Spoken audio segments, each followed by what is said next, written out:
3 weeks ago that we would still be streaming, that we would still be unable to meet together. Obviously, this has become a bigger thing than we all suspected it to be. I mean, me personally, when I got back from Belarus, I thought, okay, a couple weeks of this and we'll be through it and life will get back to normal. But we're still not able to meet in person, and therefore we just wanted to give you an update on what to expect coming in the next 4 weeks.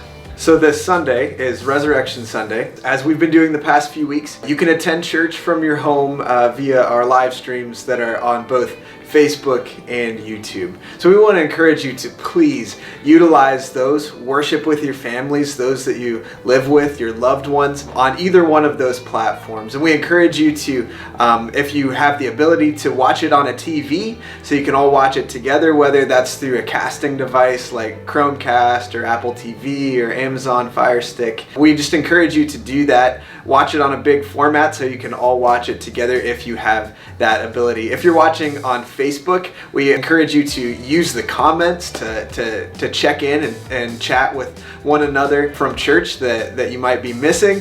So use that chat function on Facebook as well as YouTube. YouTube has that as well. So we like that last week we actually had, I think, more viewers on YouTube than we did on Facebook on Sunday morning. So feel free to chat in there in that comment section with other churchgoers, with other family that you haven't got to catch up with in a little while. We want to encourage you to use both of those platforms. Tune in live Sunday morning at 10 a.m.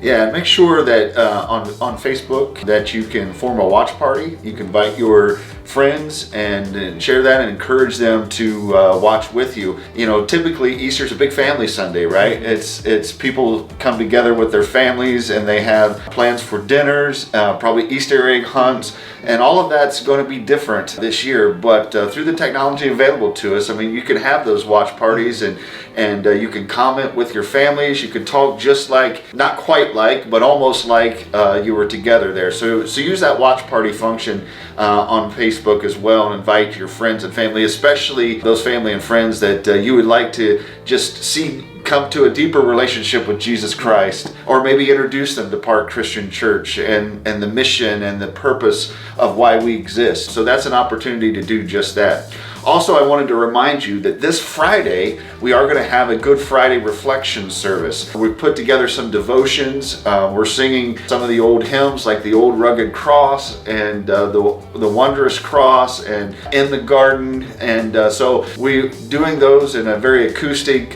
simple, three-part harmony fashion. And we will be having communion. So I just want to let you know, if you're participating in that service, that you make sure that you have provisions for communion towards the end of that service. And we'll be focusing on just Jesus's prayer as he was making his way to the garden and what was on his mind as he was entering into that time of betrayal and trial, crucifixion. So we'll be focusing on some of that. So a lot of things still trying to be as normal as possible this week as we continue this process of adapting to the new normal. With that, one last thing I want to encourage you with, still questions and concerns about how to give to Park Christian Church. We've been doing pretty well with that, but we just want to let you know that we're still falling a little bit short of some of our budget. So I want to encourage you to give. Again, you can send the check by mail. Feel free to drop it off at the church. You can use PayPal from the church's website. You can also use the Church Center app on your phone to give,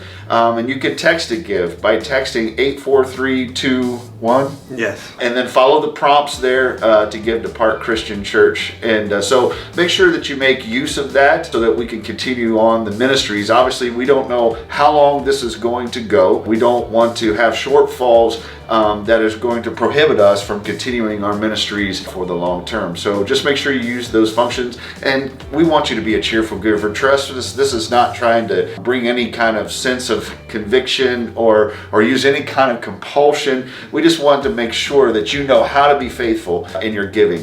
Hey, we're praying for you. We love you. We miss you. We can't wait to be back together. Just make sure that you tune in to everything that we have going on. We're trying to engage with you as best as possible. Hey, take care. Hang in there. We love you.